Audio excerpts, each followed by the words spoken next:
Boa tarde a todos. Fazemos então hoje novo ponto de situação da evolução do surto pelo novo coronavírus na região autónoma dos Açores.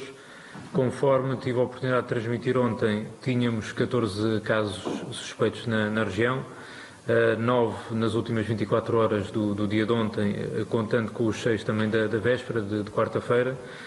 Desde aí para cá, dos resultados laboratoriais, 10 revelaram-se negativos. Destes 10, 2 eram da Ilha Terceira, 1 da Ilha de Santa Maria, 1 da Ilha do Faial e estava relacionado diretamente com o terceiro caso positivo, portanto é uma notícia bastante satisfatória, e 6 da Ilha de São Miguel. Destes 14 casos suspeitos, 4 deles ainda aguardam resultado e são todos da Ilha de São Miguel. Relativamente a hoje e nas últimas 24 horas, temos 24 casos suspeitos. 5 deles, entretanto, já temos os resultados da análise laboratorial e são negativos. 19 desses 24 casos, 3 deles ainda aguardam resultados, 16 aguardam colheita. Destes 16, nós temos 1 na Ilha Terceira, 1 na Ilha de São Jorge, que está relacionado diretamente com o segundo caso positivo da região, e 14 da Ilha de São Miguel. Portanto, temos neste momento a contar com os 4 do dia de ontem, 23 casos suspeitos neste momento. Importa referir, tal como eu destaquei nas conferências anteriores, que estaríamos a fazer o levantamento também das vigilâncias ativas que estavam a ser realizadas pelas delegações de saúde da região. E, portanto, neste momento já temos esse ponto de situação. E conforme eu tinha transmitido, seria expectável também um aumento bastante significativo do número de vigilâncias e, portanto, para fazermos esse ponto de situação concreto, ao dia de hoje, às 13 horas de hoje, temos 1.561 vigilâncias ativas neste momento na região. Portanto, para vermos o volume e a carga de trabalho que as delegações de saúde têm neste momento na região autónoma dos Açores, através da vigilância ativa de 1.561 cidadãos. Destes 1.561, 631 são sinalizações da linha de saúde Açores, portanto, contactos feitos através da linha de saúde Açores, e 930 são reportes feitos pelas delegações de saúde no trabalho de campo que estão a fazer. Destes 930, posso-vos ainda especificar mais em concreto também a sua proveniência. 50 são da Ilha de São Jorge, 718 são da Ilha de São Miguel, 111 da Ilha Terceira e 51 da Ilha das Flores. Portanto, para vermos ao fim e ao cabo aqui um bocadinho a rede que nós conseguimos aqui arquitetar com as delegações de saúde, no nosso Sistema Regional de Saúde Pública, e que, entretanto, mantém esta rede de vigilância ativa de 1.561 cidadãos. Relativamente aos casos positivos, mantemos os 3 casos positivos da região, um daqui da Ilha Terceira, o segundo da Ilha de São Jorge e o terceiro da Ilha do Faial. Importa-te dizer, relativamente a estes 3, relativamente ao primeiro caso, mantemos na mesma 129 contactos próximos identificados, assintomáticos.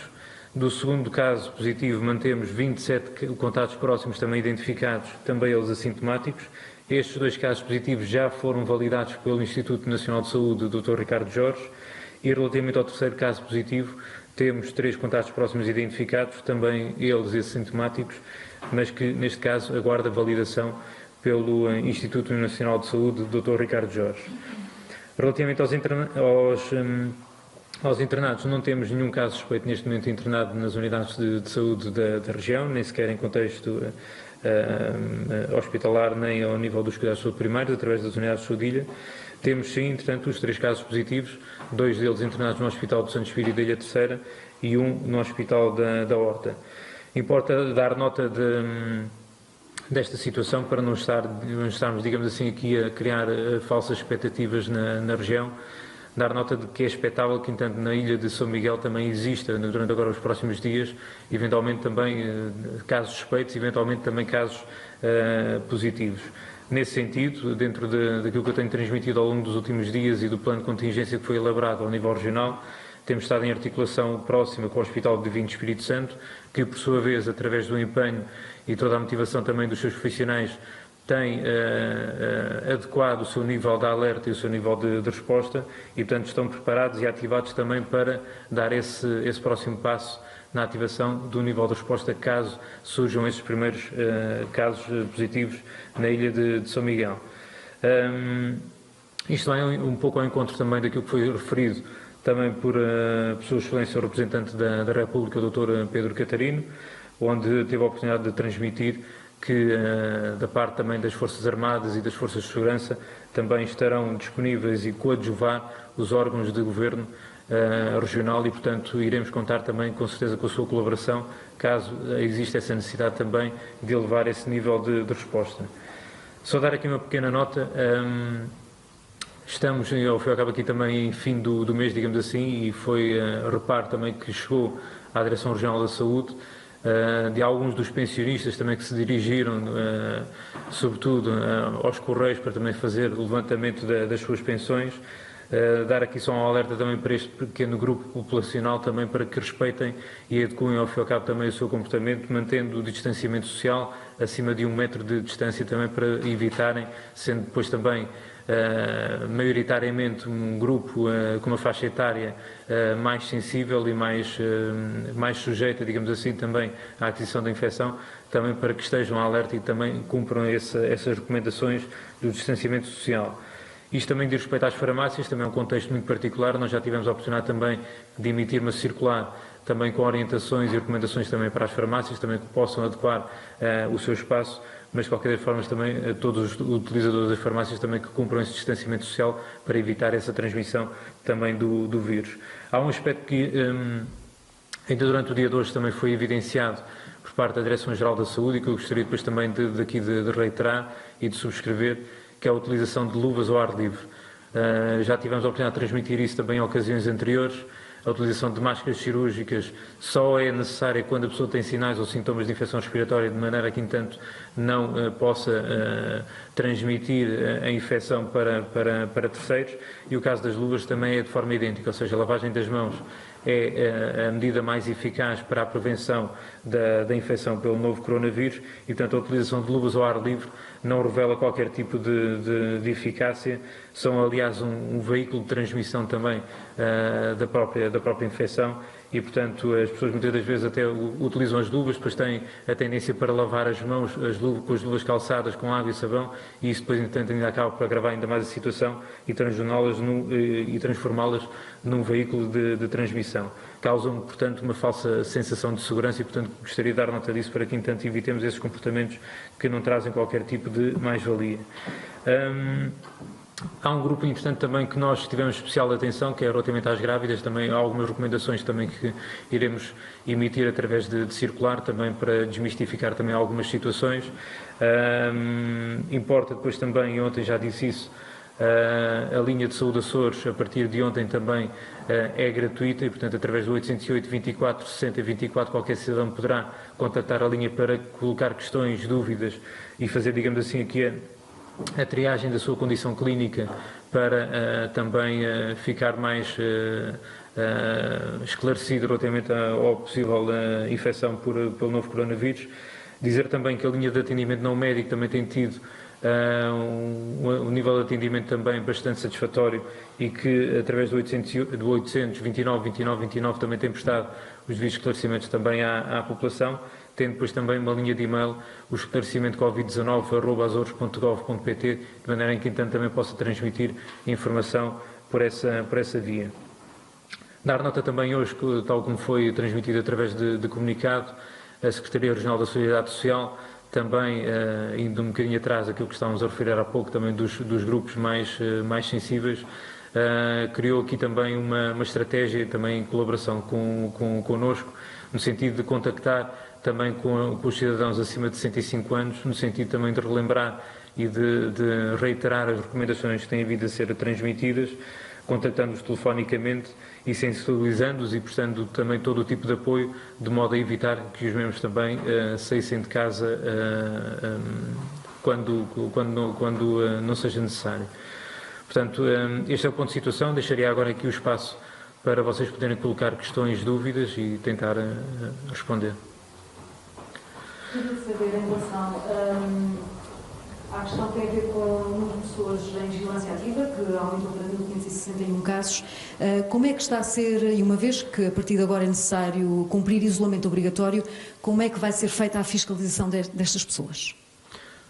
Quarentena, não é isolamento obrigatório, quarentena. E relativamente à fiscalização já tive a oportunidade de transmitir que, entretanto, não estão a ser fiscalizadas individualmente, conforme já tive a oportunidade de transmitir, não é viável, entanto, consigamos fazer essa fiscalização a nível individual. O que nós estamos a fazer, efetivamente, é este acompanhamento, esta vigilância ativa, através das delegações de saúde, através do apoio médico, que contactam telefonicamente, entanto, com os cidadãos que se encontram em vigilância, no sentido de acompanhar a sua evolução do estado de saúde durante o período de incubação do novo coronavírus, durante 14 dias.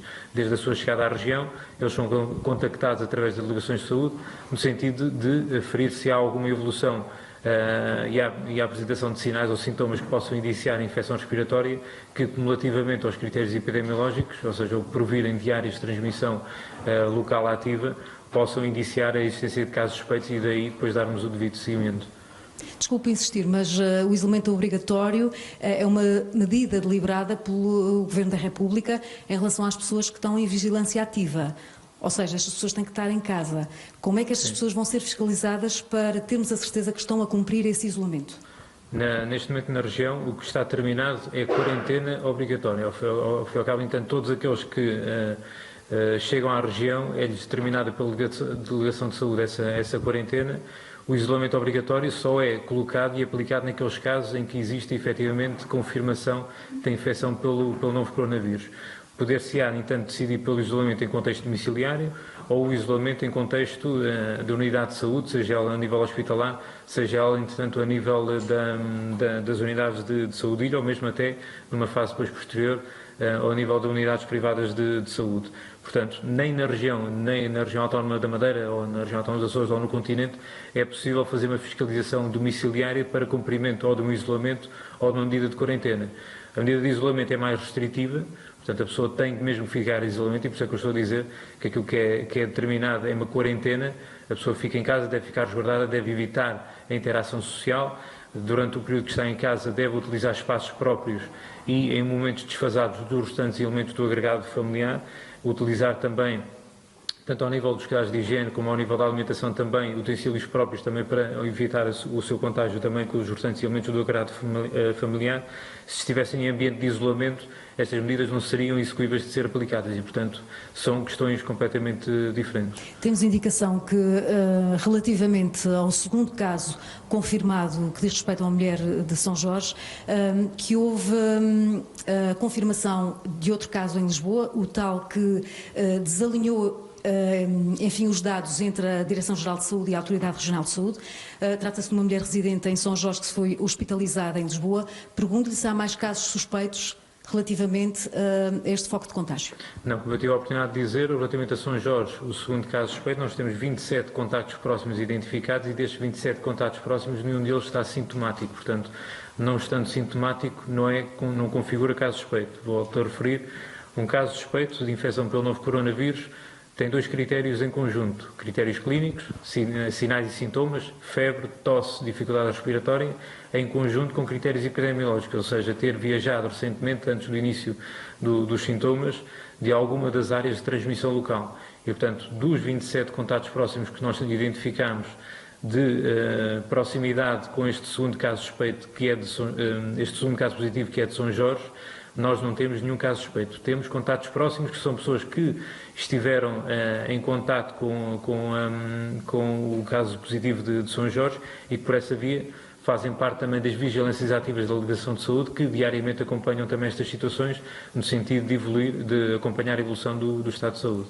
Dizia ontem que os centros de rastreio iam começar a ser implementados no terreno, inclusive em São Miguel, em Santa Maria, que já iniciaram. Pergunto-lhe qual é o critério de triagem para essas pessoas lá irem, isto para não acontecer o caso de uma massificação de recursos a estes serviços. Qual é o critério, quem deve recorrer e como é que elas são atendidas lá? Importa dizer que são centros de rastreio para os casos suspeitos, ou seja, não é um centro de rastreio genérico para qualquer um que entenda e que considere que pode estar infectado e que queira ir por sua livre e espontânea vontade dirigir-se a um destes centros. Os centros foram criados para o rastreio de casos suspeitos e, portanto, quando alguém, volto a dizer, tem critérios clínicos e critérios epidemiológicos e por essa via configuram caso suspeito, então as autoridades de saúde, ao nível concelho, contactam com essa pessoa e, se eventualmente tiver contatos próximos, também os contactam para procederem, então, ao seu período de quarentena, mas este caso suspeito, depois, então, se tiver possibilidade para isso, deslocar-se pelos seus próprios meios, dirige a este centro de rastreio, no sentido depois de ser feita a colheita da amostra biológica para depois processamento laboratorial. Discutir sobre os testes. Uma das recomendações dos países que talvez melhor tenham lidado com esta pandemia tem precisamente a ver com a necessidade de testar o mais possível. Essa será também uma estratégia seguida na região? A região vai ter capacidade para isso? Eu posso-vos dizer que neste momento na região de casos suspeitos que nós já identificámos e que validamos, digamos assim, a sua positividade ou negatividade relativamente à infecção pelo novo coronavírus, já vem mais de 70. Portanto, neste momento nós estamos precisamente a pecar, digamos, mais por excesso, ou seja, a validar laboratorialmente mais por excesso propriamente por defeito. Daí estes números que nós temos, ou seja, só estas vigilâncias ativas 1561, numa região com a dimensão como a da região autónoma dos Açores, demonstra, digamos, que as medidas que nós estamos a aplicar por serem, de certa forma, mais excessivas do que aquilo que, entanto, seria preconizado e está, nomeadamente, a ser utilizado e aplicado em outros contextos do país. Estamos, precisamente, a ter aqui uma maior profundidade na intervenção que estamos a ter.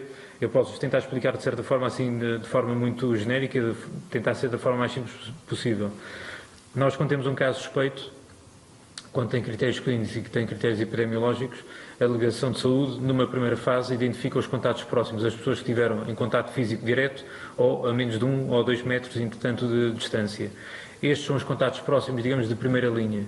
Depois vamos ver ainda, numa segunda linha, os contatos próximos desses contatos próximos, ou seja, quem é que esteve em contacto próximo com o contacto próximo do caso suspeito. E depois ainda vamos para lá, ainda vamos para uma terceira linha, ou seja, vamos ver os contatos próximos do contato próximo, do contato próximo do caso suspeito. E, portanto, por essa via nós temos aqui, efetivamente, um leque bastante abrangente de pessoas em vigilância ativa, por isso é que eu estou a dizer, ou seja, não é motivo de preocupação nós termos mais de 1.500 pessoas em vigilância ativa, digamos que é um indicador de como nós estamos a tentar apertar a malha o máximo possível, de maneira a tentar peneirar, se me desculpem a expressão, os casos que possam existir na região. Mas nas vigilâncias ativas não são realizados testes? Não. Os testes é só para casos suspeitos, ou seja, para pessoas que estejam sintomáticas, ou seja, todas estas 1.561 pessoas são pessoas que não têm sinais ou sintomas de infecção pelo novo coronavírus. A partir do momento, por via da vigilância que as delegações de saúde estão a fazer agora diariamente, se algum deles apresenta sinais ou sintomas de infecção, eles são sinalizados para a regulação médica da Proteção Civil, que valida o caso suspeito e depois então desencadeia-se o procedimento para a colheita da amostra biológica em contexto domiciliário ou num centro de rastreio, para depois ser processado ao nível do laboratório. E que justifica este aumento de casos em vigilância? Foi aquilo que eu disse nos últimos dias, ou seja, muitos deles advêm, digamos, de sinalizações, como eu disse em primeira instância, da linha de saúde Açores.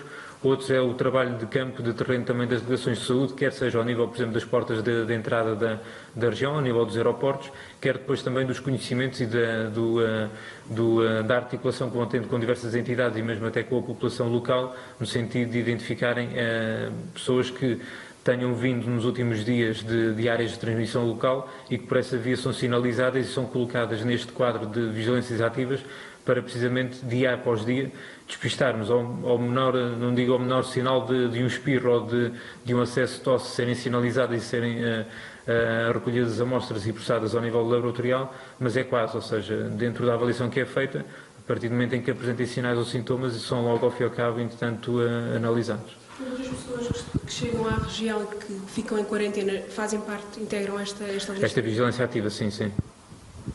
O último relatório divulgado pela PSP, mesmo há pouco, indicava que foram identificados 2 indivíduos no pico precisamente por violação de quarentena. De que forma é que a Autoridade de Saúde Regional acompanha estes casos? Qual é que é a vossa comunicação?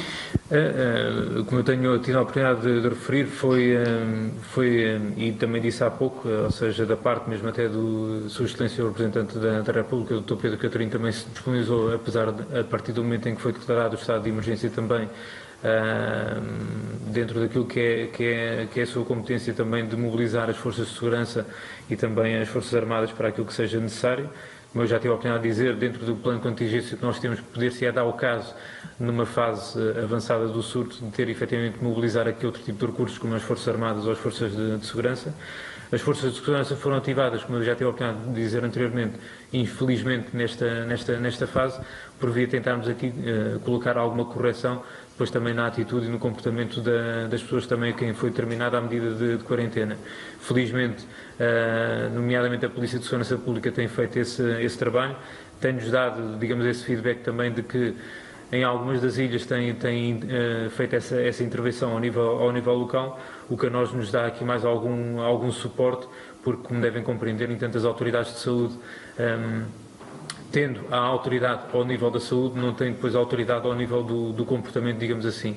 E, portanto, é bastante salutar essa colaboração e temos, entanto, estreitado cada vez mais ao fim e ao cabo esse trabalho. Significa, então, que outras forças de segurança, como a GNR e a Polícia Marítima, já estão no terreno também a apoiar e a reforçar esta necessidade de identificar as pessoas em quarentena? Eles têm acesso à listagem de pessoas em quarentena? Neste momento, não. Neste momento, as forças de segurança, nomeadamente a Polícia de Segurança Pública, faz aquilo que é o seu trabalho também de campo, no terreno, e vendo ao fim e ao cabo depois também o comportamento também dos cidadãos, no sentido de detectar alguma situação que possa configurar o incumprimento da medida de quarentena. Tanto a Guarda Nacional Republicana como tanto outras forças de segurança, ou mesmo até as Forças Armadas, não são chamadas, digamos assim, para já para a sua intervenção, porque não estamos ainda nesse nível de alerta, nem nesse nível de resposta. Aquilo que eu tive a oportunidade de transmitir anteriormente é de que, na sequência da evolução do surto na região, poder-se-á dar o caso, e já dei esse exemplo também anteriormente, de um caso muito concreto em que possa haver um número de contactos próximos bastante elevado, que por segurança tenhamos que, entanto, implementar algum isolamento local, como foi o caso até no continente, relativamente à cidade de Ovar. Se na região nós, ao fim e ao cabo, tivéssemos alguma situação desse âmbito, claro que, entanto, tínhamos que pedir aqui o apoio não só da PSP, como da Guarda Nacional Republicana, eventualmente, como eu já tive a oportunidade de transmitir também anteriormente, da Proteção Civil e mesmo até das Forças Armadas. Houve cuidado quando se suspendeu os voos de e para a Ilha Terceira de ter em conta as empresas marítimo-turísticas que estavam de alguma forma a furar enfim, o sistema. Pergunto-lhe se ao nível de outras ilhas, como os voos também já foram suspensos da SATA Interilhas e da SATA Azores Airlines para outras ilhas, se estas empresas marítimo-turísticas estão a ser no fundo fiscalizadas para que o transporte de passageiros não seja feito. Posso lhe dizer que, relativamente a isso, mesmo ainda hoje, com a Capitania do Porto da Horta, tivemos essa estreita articulação, como tivemos também com a Capitania do Porto da Praia e de Angra, e, entretanto, também já foram suspensas também as ligações marítimo-turísticas, precisamente para evitar esse transporte e esse aglomerado de pessoas também interilhas. Portanto, isso também já foi feito. A hotelaria, sabemos que uma das consequências da quarentena fora de casa, fora da ilha de residência, é ter que ficar num hotel. Pergunto-lhe se há muitos estabelecimentos de hotelaria em situação de quarentena. Neste momento, como eu disse ontem, nós também estamos a fazer esse levantamento em concreto e com todo o rigor, para depois pensarmos numa medida adicional também que possamos implementar. Nós, para além das unidades hoteleiras, temos também alojamentos locais, também que estão a ser utilizados também para a permanência de alguns destes casos de quarentena, e em articulação depois também com os outros departamentos também do Governo Regional, estamos a fazer esse apuramento, para além depois também daquelas situações, importa também dar nota disso, de grave carência económica e financeira, em que também da parte do Governo Regional, da entidade e do departamento responsável, também está a ser dado prestado esse apoio, no sentido também de auxiliar durante este período de permanência também de quarentena. Esse levantamento está a ser feito, como eu disse, para que depois possamos aqui implementar eventualmente alguma medida adicional, que eu não gostaria de avançar já, mas que entanto está a ser trabalhada. Tendo em conta os últimos dias, ainda chegam muitas pessoas aos Açores via aérea? Neste momento não lhe consigo precisar a diminuição, quer em termos até de percentagens, da diminuição que houve. A verdade é que, entretanto, acho que qualquer um de nós que vai tendo algum feedback também de pessoas próximas, no meu caso concreto, através das delegações de saúde e todos os profissionais também que estão a trabalhar diretamente com as delegações de saúde, A verdade é que os aviões, quando chegam, de 100 e tal pessoas, quase 200, passam a sair cerca de 20 ou 30 nos últimos dias. Isso tem sido bastante evidente nos últimos dias, e eu penso que, entanto, cada vez mais, dia após dia, irá ser cada vez mais diminuto, e, portanto, toda a rede que nós, ao fim e ao cabo, aqui arquitetámos, estará, digamos, aqui a dar o seu fruto, e, portanto, aqueles que vão chegando já são numa quantidade tal que, entretanto, é muito mais fácil depois o seu controle. Clarificou ontem A base das lajes, nós sabemos que há indicações já do Ministro da Defesa, portanto, para que os militares estrangeiros fiquem confinados precisamente às bases militares em Portugal, mas há, entretanto, uma preocupação que se levanta com os trabalhadores, portanto, as pessoas que têm que lidar com estes militares. Qual é que é a posição da região em relação a isto? Há indicações, há recomendações? Como eu já tive a oportunidade também de transmitir em outras ocasiões, nós há mais de um mês que, entretanto, tivemos uma primeira reunião conjunta, Direção Regional da Saúde, Serviço Regional de Proteção Civil e Bombas dos Açores, e depois também o Comando da Base Aérea número 4 aqui na Ilha Terceira, precisamente para fazermos ponto de situação da evolução do surto na altura do novo coronavírus no mundo, para lá das fronteiras portuguesas, e também para fazermos o trabalho conjunto também de recomendações e orientações também a aplicar, nomeadamente no contexto militar da base aérea. Entretanto, temos feito sempre esse trabalho conjunto, eles têm adotado as mesmas recomendações que nós temos emitido relativamente ao modo como qualquer um deve proceder perante um possível caso suspeito de infecção pelo coronavírus, bem como também relativamente aos contatos próximos. Portanto, eles têm a mesma metodologia, portanto, relativamente aos civis que trabalham na base militar, eles estarão plenamente, creio eu, a utilizar os mesmos procedimentos, porque mesmo até na última reunião que tivemos mais recente, mantivemos o mesmo entendimento e, portanto, a adoção ao fim e ao cabo dessas medidas. Ontem esclarecia aqui em que circunstâncias é que os voos extraordinários da SATA serão feitos por motivos de força maior. Dizia aqui que tem a ver com situações relacionadas com a doença. Pergunto-lhe como é que as pessoas têm acesso a esses voos. É através do gabinete do utente? É através de uma listagem prioritária? Como é que elas sabem que estão em condições de poder viajar nesses voos extraordinários? Quando são quando são situações relativamente a condições de saúde, nós, o procedimento que teremos que instituir vai ao encontro daquilo que já existia previamente, que é uma avaliação médica para o efeito. Ou seja, a pessoa, quando solicita autorização para se deslocar, quer por via marítima, quer por via aérea, terá que ter uma avaliação médica também para o efeito, de maneira que, entanto, viabilize depois também a sua deslocação. Tendo esse documento de base, esse documento de partida, depois, entanto, é feita a emissão da declaração para que, entanto, a pessoa depois possa deslocar-se, seja ela pontualmente, seja ela de frequência diária ou semanal, também a uma unidade de saúde, para ter essa assistência médica, e, portanto, poderá, dentro daquilo que vigora neste momento até 31 de março, poder deslocar-se quer por uma via, quer por outra. Neste momento, atendendo àquilo que foi determinado também e publicado ontem, nós estamos também em articulação com a Atlantic Line e com a SATA, também no sentido de providenciarmos aqui o circuito em termos de requerimento, apresentação do requerimento e seu envio também para a Autoridade de Saúde, no sentido de obter a declaração para depois a autorização para a deslocação por via aérea ou por via marítima. E, portanto, qualquer dúvida ou questão, poderão depois também contactar a Direção Regional da Saúde, também no sentido também de esclarecermos na medida do possível. Qual é o estado de saúde das 3 pessoas infectadas? Estão clinicamente estáveis. Peço desculpa, eu não tinha referido isso, entretanto, quando do ponto de situação. Na possibilidade de haver um aumento de casos suspeitos em São Miguel, já se falou na possibilidade do laboratório de São Miguel também começar a fazer análises. Já há alguma indicação sobre isso? Eu devo dizer que, independentemente do laboratório de São Miguel ainda não estar, digamos, capaz neste momento de processar essas análises, não é esse o motivo principal que nos preocupa. Perante um possível aumento do número de casos suspeitos, a unidade laboratorial neste momento aqui da Terceira está a dar cabal resposta, entanto, a todas as solicitações, e não é a nível laboratorial que nos importa. Neste momento temos capacidade de resposta.